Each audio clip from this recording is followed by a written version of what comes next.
Hello friends, मैं स्वागत करता हूं डेली करंट अफेयर्स के इस सेशन में, जहां आप लोग को 26 फरवरी 2025 के करंट अफेयर्स पूरा डिटेल्स में बताया जाएगा। आप सबको जो है ये सब महत्वपूर्ण टॉपिक कवर किया जाएगा। हर करंट अफेयर्स आपका स्टैटिक जीके के माध्यम से और मैपिंग के माध्यम से बताया जाएगा। तो शुरुआत करते हैं आज के पहले क्वेश्चन के साथ। कह रहा वित्तीय साक्षरता सप्ताह सप्ताह यानी फाइनेंशियल लिटरेसी वीक किस संस्था द्वारा मनाया जा रहा है। तो ये आपको बताना है, ये जो वित्तीय साक्षरता सप्ताह है ये किस संस्था द्वारा मनाया जा रहा है। विकल्प में है सेबी, आरबीआई, नीति आयोग, एसबीआई। तो किस संस्था द्वारा यह मनाया जा रहा है। देखिए, वित्तीय रूप से जो है साक्षर करने के लिए यह सप्ताह मनाया जा रहा है आरबीआई द्वारा, रिजर्व बैंक ऑफ इंडिया द्वारा। तो ये आपको ध्यान रखना है। तो इसके बारे में देखिएगा, वित्तीय साक्षरता सप्ताह 24 से लेकर के 28 फरवरी 2025 तक मनाया जा रहा है। इसका विषय है वित्तीय साक्षरता महिला समृद्धि, यानी अगर वित्तीय रूप से साक्षर होंगे तो महिलाओं की समृद्धि बढ़ेगी। उद्देश्य क्या है, महिलाओं के बीच जो है वित्तीय जागरूकता और सशक्तिकरण जो है उसको बढ़ाना। इस उद्देश्य के तहत इसको मनाया जा रहा है, जो आत्मनिर्भर भारत और विकसित भारत 2047 विजन जैसे व्यापक राष्ट्रीय उद्देश्यों के साथ संरेखित है। इस उद्देश्य के तहत इसको मनाया जा रहा है और इसका थीम याद रखना, इसका विषय याद रखना है। सॉरी। तो ये कौन मना रहा है, रिजर्व बैंक ऑफ इंडिया मना रहा है। अब रिजर्व बैंक ऑफ इंडिया की स्थापना कब हुई थी, तो आरबीआई एक्ट 1934 के तहत इसकी स्थापना जो है 1935 में हुई थी। कब हुई थी, 1935 में। कहाँ हुआ था, कोलकाता में हुआ था। जब इसकी स्थापना हुई थी तो इसका हेडक्वार्टर कोलकाता में था। बाद में इसका हेडक्वार्टर ट्रांसफर हो गया। कहाँ ट्रांसफर हुआ, मुंबई। क्या तब से वही हेडक्वार्टर है मुंबई में? हाँ, तब से ये मुंबई में हेडक्वार्टर इसका बना है। इसके जो है गवर्नर कौन है वर्तमान समय में, तो संजय मल्होत्रा जी जो है इसके कौन है, गवर्नर है, आरबीआई के गवर्नर। किसकी स्थापना और किसके स्थान पर ये जो है हुए हैं, तो शक्तिकांत दास के स्थान पर जो है ये नियुक्त हुए थे। तो ये सब बातें आपको जो है याद रखना है। इसके बारे में देखिएगा, जो है फाइनेंशियल लिटरेसी होती है भारत में बहुत कम है। गांव के, खास करके गांव के आदमी जो होते हैं, या जो कहते हैं जो 40 प्लस आदमी हो गए, वो कम जानते हैं। अगर मान लीजिए वो इंटरमीडिएट भी किए हैं तो मोबाइल चलाना वो कम जानते हैं। ये बात से पता नहीं आप सहमत होंगे कि नहीं सहमत हो, लेकिन हम अपने आसपास के लोगों को जितना देखते हैं वो जो है अपना ग्रेजुएशन तक भी किए हैं, लेकिन जो 50 के आसपास हो गए हैं वो मोबाइल जो है नहीं चला पाते हैं। मोबाइल मतलब क्या, मोबाइल चलाना अलग चीज है। मोबाइल चलाने मतलब जो है जैसे अपना टिकट काट लेना, अपना जो है पैसा पेमेंट कर देना किसी को, ये सब के बारे में जो है उनको कम जानकारी रहती है, वो डरते हैं। तो इसके बारे में जो है लोगों को जागरूक करना, उसको इससे जोड़ना जो है वित्तीय साक्षरता से, तो इसके बारे में यह दिवस मनाया जा रहा है। अगला क्वेश्चन देखिएगा, 12वां क्षेत्रीय 3R और सर्कुलर इकोनॉमी फोरम का आयोजन किस शहर में किया जाएगा। तो आपको बताना है 12वां जो क्षेत्रीय 3R, अभी 3R का फुल फॉर्म भी आपको जानना जरूरी हो जाता है। 3R मतलब कह रहा है रिड्यूस, रीयूज और रिसाइकिल, यानी किसी भी वस्तु को कैसे जो है कम किया जा सकता है, रिड्यूस किया जा सकता है, कैसे रीयूज किया जा सकता है और कैसे रिसाइकिल किया जा सकता है। तो ये इसके लिए जो है सर्कुलर इकोनॉमी फोरम का आयोजन किस शहर में किया जाएगा। तो विकल्प में आपके है नई दिल्ली, पटना, जयपुर, मुंबई। सही उत्तर आपका रहेगा राजस्थान की जो है जयपुर में यह आयोजन किया जाएगा। तो मार्च के महीने में 3 से 5 मार्च तक यह आयोजन होगा। कहाँ, जयपुर में, याद रखना है। जयपुर के राजस्थान इंटरनेशनल सेंटर में इसका आयोजन होगा। यह एशिया प्रशांत क्षेत्र में जो है 12वां क्षेत्रीय 3R मतलब रिड्यूस, रीयूज, रिसाइकिल और सर्कुलर इकोनॉमी जो है सर्कुलर इकोनॉमी फोरम होगा। तो देखेंगे ये आपको बहुत, जब आप इन्वायरमेंट पढ़ते होंगे तो ये टर्म आपको या ज्योग्राफी में या इन्वायरमेंट में ये टर्म आपको जरूर देखने को मिलेगा। रिड्यूस, रीयूज, रिसाइकिल, इस तीन आर फार्मूले पर जो है इन्वायरमेंट में काम किया जाता है कि कैसे जो है वस्तुओं को रिड्यूस किया जा सकता है, कम किया जा सकता है, रीयूज किया जा सकता है, जो वस्तुएं हैं उसको फिर से यूज किया जा सकता है, और कैसे उसको रिसाइकिल करके जो है पुनः प्राप्त किया जा सकता है। रिसाइकिल करके मतलब उसको नई वस्तुएं बनाई जा सकती हैं। जैसे मान लीजिए आप देखते होंगे कई सारी वस्तुओं को जो है रिसाइकिल किया जाता है। तो ये इस 3 फार्मूले पर काम किया जाता है, जिससे इन्वायरमेंट जो है वो अच्छा रहे, मतलब सस्टेनेबल डेवलपमेंट होता रहे, सस्टेनेबल डेवलपमेंट गोल्स की हम लोग प्राप्ति कर सकें। विषय इसका है एशिया प्रशांत में जो है सतत विकास लक्ष्यों और कार्बन तटस्थता को जो है प्राप्त करने के लिए सर्कुलर सोसाइटी को साकार करना। यानी अगर देखेंगे इसको इंग्लिश में कह रहा realising circular society towards achieving sustainable development goals and carbon neutrality in Asia Pacific. तो इस थीम के तहत जो है, इस विषय के तहत इसका आयोजन किया जाएगा। कब किया जाएगा? अगले महीने में 3 से लेकर के 5 मार्च तक किया जाएगा। इन्वायरमेंट के लिए बहुत इंपॉर्टेंट क्वेश्चन हो जाएगा, यानी करंट के लिए भी आपका क्वेश्चन इंपॉर्टेंट रहेगा। ये देखिएगा, इसको जो है किया जाएगा बराहवा regional 3R and circular economy forum in Asia and the Pacific. कहाँ किया जाएगा? तो जयपुर में किया जाएगा। ये आपको ध्यान रखना है। ये आपके जो है मनोहर लाल खट्टर मंत्री हैं, यहाँ इसमें पार्टिसिपेट करेंगे। तो दोस्त, चैनल को अपने मित्रों तक पहुंचा दीजिएगा, और अगर चैनल सब्सक्राइब नहीं किया तो सब्सक्राइब करिएगा। देखिएगा, चैनल में पता नहीं क्या 4-5 दिन से कुछ जो है कुछ इशू चल रहा है, वीडियो जो है किसी को रिकमेंड नहीं कर रहा है। दूसरे नंबर जो है और सब कई सारे जो है ग्लिचेज आ गए हैं चैनल में, तो उसको जल्दी से जल्दी जो है प्रयास किया जा रहा है कि उसको सॉर्ट आउट किया जाएगा, जिससे जो है आप लोग को जो है ज्यादा से ज्यादा लोगों तक वीडियो ये पहुंच सके।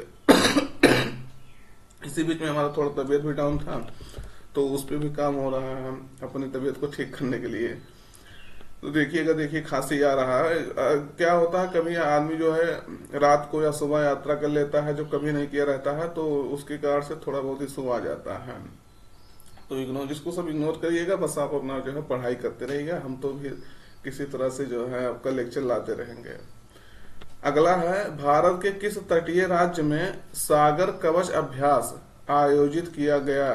तो आपको ये बताना है, ये आपसे पूछा जा सकता है ये सागर कवच क्या है। तो पहले नंबर ये एक्सरसाइज है, किसके द्वारा किया गया है?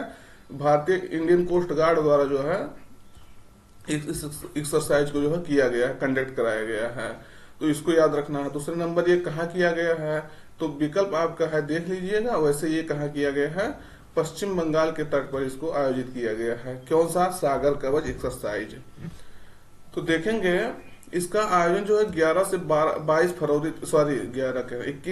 फरवरी तक जो है 2025 तक इसका आयोजन पश्चिम बंगाल में किया गया है। सागर कवच अभ्यास जो है भारतीय तटरक्षक बल, आपको हम बताया ना, इंडियन कोस्ट गार्ड द्वारा पश्चिम बंगाल की 158 किलोमीटर लंबी तटरेखा पर आयोजित तटीय सुरक्षा अभ्यास था। कौन सा अभ्यास था? तटीय सुरक्षा की। तट की सुरक्षा जो है कैसे बढ़ाया जा सकता है। जब ताज होटल पर हमला हुआ था, तो आपको याद होगा मुंबई में कैसे हमला हुआ था? तट से आकर के हमला हुआ था, सागर से आकर के हमला हुआ था। तो इसीलिए जो है भारतीय तटरक्षक बल तब से और अलर्ट रहती है। तो तट से जो है कोई आतंकवादी घटना ना होने पाए, इसके लिए जो है इंडियन कोस्ट गार्ड जो है काम करती है, अच्छे तरीके से अलर्ट रहती है हमेशा। उद्देश्य क्या है इस एक्सरसाइज का? तो उद्देश्य विभिन्न खतरों के लिए प्रतिक्रिया तंत्र का परीक्षण करना और कई समुद्री सुरक्षा एजेंसियों के बीच जो है समन्वय बढ़ाना। तो जो है सुरक्षा एजेंसियां जितनी होती हैं, जैसे एनआई हो गया, ये सब हो गया। मान लीजिए इंडियन कोस्ट गार्ड को पता चल गया कि इनको जो है इंडियन कोस्ट गार्ड को कहीं से सूचना मिल गया कि हाँ आतंकवादी घटनाएं जो है आने वाली हैं, कहीं से मान लीजिए पाकिस्तान से जो है कोई आतंकवादी समुद्र के मार्ग से आने वाला है, तो इंडियन कोस्ट गार्ड तो मान लीजिए पता कर लेगा कि हाँ ये आने वाले हैं। लेकिन उसको जो है कई सारी सुरक्षा एजेंसियां जो है, एनआई हो गया, जो और सब रहा हो गया, इस सबको जो है सूचित करना होगा ना कि हाँ कुछ ऐसी घटनाएं होने वाली हैं, तो वो सब मिल करके काम करेंगे। तो यही उसका उद्देश्य होता है, कैसे जो है जो सुरक्षा समुद्री सुरक्षा एजेंसियां हैं और जो एजेंसियां हैं आतंकवादी विरोधी एजेंसियां हैं, तो उनको जो है कैसे मिलके उनके साथ काम किया जा सकता है। अगला है सॉरी, किसके द्वारा सामाजिक न्याय पर 2 दिवसीय क्षेत्रीय संवाद का उद्घाटन किया गया? तो किसके द्वारा जो है सामाजिक न्याय पर, वो भी सोशल जस्टिस पर 2 दिवसीय क्षेत्रीय संवाद आयोजित किया गया? तो सॉरी, इसका उद्घाटन किया गया। तो विकल्प में है नरेंद्र मोदी, शिवराज सिंह चौहान, मनसुख मंडाविया, पीयूष गोयल। तो किसके द्वारा इसका आयोजन किया गया? डॉक्टर मनसुख मंडाविया द्वारा इसका आयोजन किया गया क्षेत्रीय संवाद का। केंद्रीय युवा और खेल मंत्री हैं डॉक्टर मनसुख मंडाविया ने 24 फरवरी 2025 को नई दिल्ली में सामाजिक न्याय के लिए वैश्विक गठबंधन यानी global coalition for social justice के तहत सामाजिक न्याय पर पहले 2 दिवसीय क्षेत्रीय संवाद का उद्घाटन किया। क्या कह रहा, पहला ये है किस पर, सामाजिक न्याय पर global coalition for social justice के लिए जो आयोजन हुआ था, इस संवाद का जो है उद्घाटन किया। आप नाम से तो आपको पता चल रहा होगी क्यों ये हो रहा है। वैश्विक गठबंधन जो है कैसे बढ़ाया जाए सामाजिक न्याय को बढ़ावा देने के लिए कैसे जो है आगे हम लोग बढ़ सकते हैं, विश्व लेवल पे सामाजिक न्याय को, सोशल जस्टिस को कैसे बढ़ाया जा सकता है, इसलिए यह जो है सम्मेलन आयोजित किया गया था, ये संवाद। और इस कार्यक्रम में जो है अंतर्राष्ट्रीय श्रम संगठन इंटरनेशनल लेबर ऑर्गेनाइजेशन के महानिदेशक गिलबर्ट एफ होंगवे ने भाग लिया और एशिया प्रशांत क्षेत्र में जो है सामाजिक न्याय में भारत की नेतृत्वकारी भूमिका पर जो है प्रकाश डाला। तो कौन इसमें भाग लिया था, तो जो इंटरनेशनल लेबर ऑर्गेनाइजेशन है उनके जो है डायरेक्टर है, महानिदेशक हैं गिलबर्ट एफ होंगवे, उन्होंने इसमें जो है पार्टिसिपेट किया था। तो इंटरनेशनल लेबर ऑर्गेनाइजेशन के बारे में आपको पता होगा, ये इंटरनेशनल लेवल पर जो है कार्य करने वाली संस्था है, जिसकी स्थापना जो होती है 1919 में इसकी स्थापना की गई थी। हेडक्वार्टर इसका जो है जिनेवा में है। श्रम को जो है, श्रमिकों को जो है कैसे ज्यादा से ज्यादा बढ़ावा दिया जा सकता है, उनको उनकी सुरक्षा कैसे मुहैया, उनको जो है सुरक्षा कैसे दी जा सकती है। सुरक्षा में से उनको कोई खतरा नहीं है, उनके जो है जैसे मान लीजिए आप लेबर को जो है सही से जॉब नहीं दे रहे हैं, जॉब का मतलब की है उनको जॉब करवा रहे हैं, उनको जो सैलरी सही से नहीं दे रहे हैं, उनको जो है शोषण कर रहे हैं, 8 घंटा की बजाय आप जो है 16-16 घंटा काम करा रहे हैं। तो इस सब के बारे में वैश्विक लेवल पर जो है पूरा कैसे इनसे निपटा जाए, इस पे ये कार्य करता है इंटरनेशनल लेबर ऑर्गेनाइजेशन। तो ये आपको ध्यान रखना है। ये जो है पहली ऐसी इंटरनेशनल बॉडी है जो ट्राई पार्टी है, यानी 3 लोगों के गठबंधन से बना है। एक होता है लेबर या एम्प्लॉयर कह लीजिए, एक होता है एम्प्लॉई, एक होता है एम्प्लॉयर मतलब जो रोजगार देता है, एक होता है एम्प्लॉय जो है एम्प्लॉय जो जॉब करते हैं, और एक होता है गवर्नमेंट्स। ये 3 लोगों की जो है गठबंधन से ये बना है। ये पहली संगठन है इंटरनेशनल लेवल पे जो 3 लोगों के समन्वय से बना है। तो इसको ध्यान रखना है, एम्प्लॉयर, एम्प्लॉय और गवर्नमेंट। तो ये भी आपको याद रखना है। अगला है महिला शांति सैनिकों के लिए पहला सम्मेलन 2025 कहाँ आयोजित किया गया। तो क्यों किया गया है, जो आप जानते होंगे संयुक्त राष्ट्र का जो है, संयुक्त राष्ट्र के जो है मिशन में हमारे देश की महिलाएं काफी जो है इंटरनेशनल लेवल पे काफी जो है महत्वपूर्ण भूमिका निभा रही हैं। अदर देश में जाकर के जो अपनी सेवाएं देती हैं। और हमारे देश की अगर पूरी सेनाएं देखी जाएंगे तो लगभग आप देखेंगे तो काफी ऊंचे स्तर पे जो है, काफी यानी हाईएस्ट कहेंगे जो है सर्विंग जो है आर्मी है हमारे यहाँ की, जो विदेशों में जाकर के संयुक्त राष्ट्र मिशन के तहत जो सेवाएं देती है। तो कह रहा महिला शांति सैनिकों के लिए पहला सम्मेलन 2025 कहाँ आयोजित किया गया। तो विकल्प में है आपका मुंबई, नई दिल्ली, हैदराबाद, लखनऊ। तो सही उत्तर आपका रहेगा नई दिल्ली में इसका जो है आयोजन किया गया, इस सम्मेलन का आयोजन किया गया। तो इसके बारे में देख लीजिए। संयुक्त राष्ट्र मिशन में जो है महिला शांति सैनिकों पर 2 दिवसीय सम्मेलन नई दिल्ली में आयोजित किया गया। तो संयुक्त राष्ट्र में देखिए क्या कह रहा, संयुक्त राष्ट्र मिशन में महिला शांति सैनिकों पर, यानी जो संयुक्त राष्ट्र में जो है हमारे देश की महिलाएं जो अपनी सेवाएं दे रही है उन पर, उनके जो है महिला शांति सैनिकों पर 2 दिवसीय सम्मेलन आयोजित किया गया। विषय क्या था, शांति अभियान में जो है महिलाएं, वैश्विक दक्षिण का परिप्रेक्ष्य। और जो है इस विषय के तहत इसका जो है इस सम्मेलन का आयोजन किया गया है। देखिए नाम से स्पष्ट हो रहा है, शांति अभियान जो इंटरनेशनल लेवल पर होता है उसमें महिलाएं कैसे भूमिका निभाती हैं और वैश्विक दक्षिण का परिप्रेक्ष्य क्या है इसमें जो है पार्टिसिपेट करने में। आप जानते होंगे जो संयुक्त राष्ट्र मिशन के तहत जो शांति सैनिक जो जाते हैं उसमें जो है विकसित देशों के सैनिक उतने नहीं हैं। ये चीज आपको शायद आइडिया नहीं होगा। विकासशील देश जो होते हैं, डेवलपिंग कंट्री जो होते हैं, वहां के सैनिक जो है ज्यादा से ज्यादा इस मिशन में जो है पार्टिसिपेट कर रहे हैं। विदेश मंत्रालय इसको आयोजन करा रहा है। मुख्यतः आयोजक कौन है, विदेश मंत्रालय, रक्षा मंत्रालय और संयुक्त राष्ट्र शांति स्थापना केंद्र, ये तीनों मिल करके जो है इस सम्मेलन को आयोजित करा रहे हैं।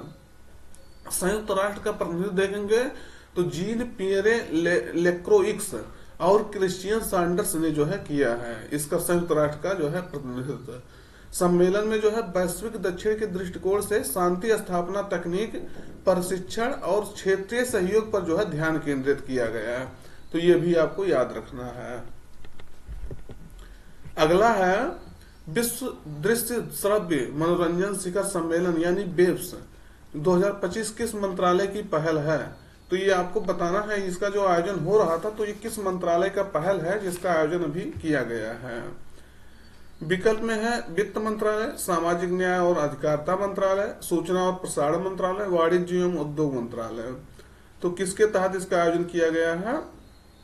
सही उत्तर आपका रहेगा सी, सूचना एवं प्रसारण मंत्रालय। तो सूचना एवं प्रसारण मंत्रालय का यह जो है पहल है। तो देखिएगा एक्सटेंडेड रियलिटी क्रिएशन हैकाथॉन का जो है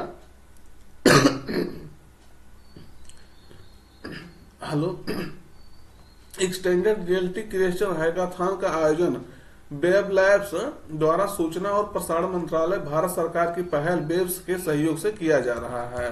तो ये भी आपको याद रखना है। उद्देश्य इसका वेब्स का क्या होता है? मीडिया और मनोरंजन उद्योग में जो है विचारों, सहयोग, नवाचार के लिए जो है एक प्रमुख मंच बनाना है। यह कार्यक्रम भारत को जो है कंटेंट निर्माण, प्रौद्योगिकी एकीकरण और रचनात्मक उद्योग विकास में जो है वैश्विक नेता के रूप में उभरने में मदद करने के लिए डिजाइन किया गया है। तो ये आपको ध्यान रखना है। अगला क्वेश्चन देखिएगा, एक दिवसीय अंतर्राष्ट्रीय ओडीआई यानी एक दिवसीय अंतर्राष्ट्रीय क्रिकेट में जो है सबसे तेज 14,000 रन बनाने का रिकॉर्ड किस खिलाड़ी के नाम है? तो अभी आपको पता होगा, हम लोग भारत और पाकिस्तान की मैच जब देखे हैं तो दिल जो है खुश हुआ होगा सबका। ये तो हम तो पहले बता रहे हैं, क्योंकि जो है इसमें कुछ कहने वाली नहीं बात है। जो भारत विरोधी होंगे हो सकता है अंदर से, मतलब बाहर से तो विरोध नहीं कर पाएंगे, बाहर से विरोधी होंगे हो सकता है उनके मन में जो खुश ना हो खुशी ना हुई हो, लेकिन अगर भारत के पक्ष में आप काम करते हैं तो निश्चित रूप से जो है भारत के पक्ष में रहते हैं तो खुशी हुई होगी। तो देखिएगा, कह रहा है कौन सबसे ज्यादा जो है तेज है 14,000 रन बनाने का रिकॉर्ड अपने नाम किया है। तो विकल्प में है बाबर आजम, विराट कोहली, स्टीव स्मिथ, रोहित शर्मा। तो अपने देश के जो है विराट कोहली ने ये उपलब्धि हासिल की है, 14,000 रन बनाए हैं ओडीआई में। तो विराट कोहली एक दिवसीय अंतर्राष्ट्रीय क्रिकेट में जो है सबसे तेज 14,000 रन बनाने वाले बल्लेबाज बन गए हैं। इन्होंने जो है चैंपियंस ट्रॉफी 2025 में पाकिस्तान के खिलाफ मैच के दौरान यह उपलब्धि हासिल की है। आपको पता होगा इन्होंने जो है शतक जड़ा था। विराट कोहली ने जो है यह उपलब्धि सिर्फ 287 पारियों में हासिल की है, जिससे उन्होंने जो सचिन तेंदुलकर से जो 350 पारी में हासिल किए थे, वही कुमार संगकारा की जो है 378 पारियों को पीछे छोड़ दिया है। तो ये देखेंगे ये सब 300 प्लस पारी में खेले थे। ये जो है 300 से जो है लगभग जो आप देखेंगे तो कम से कम जो है 13-14 पारी जो है उससे कम है, जो इसमें ही उन्होंने ये उपलब्धि हासिल कर लिया है। तो याद रखना है, किसने हासिल किया है? तो अपने विराट कोहली ने। तो इनको ध्यान रखना है। तो ये आज का सेशन दोस्त यहीं पर रखते हैं। अपना जो है पढ़ाई आप जारी रखिएगा। अगर अपने मित्रों तक भेज देंगे तो बहुत अच्छा बात रहेगा। ये आपको जो है हम कहते रहते हैं, गुरु दक्षिणा के तौर पर जो है कहते रहते हैं। इसके सिवा आपके जो है और कोई जो है चार्ज नहीं रहता यूट्यूब पे, आपको पता होगा। तो आप अपने मित्रों तक भेज दीजिएगा, चैनल को सब्सक्राइब कर लीजिएगा। फिर मिलते हैं नए सेशन में, तब तक अपना पढ़ाई जारी रखिएगा। Thank you.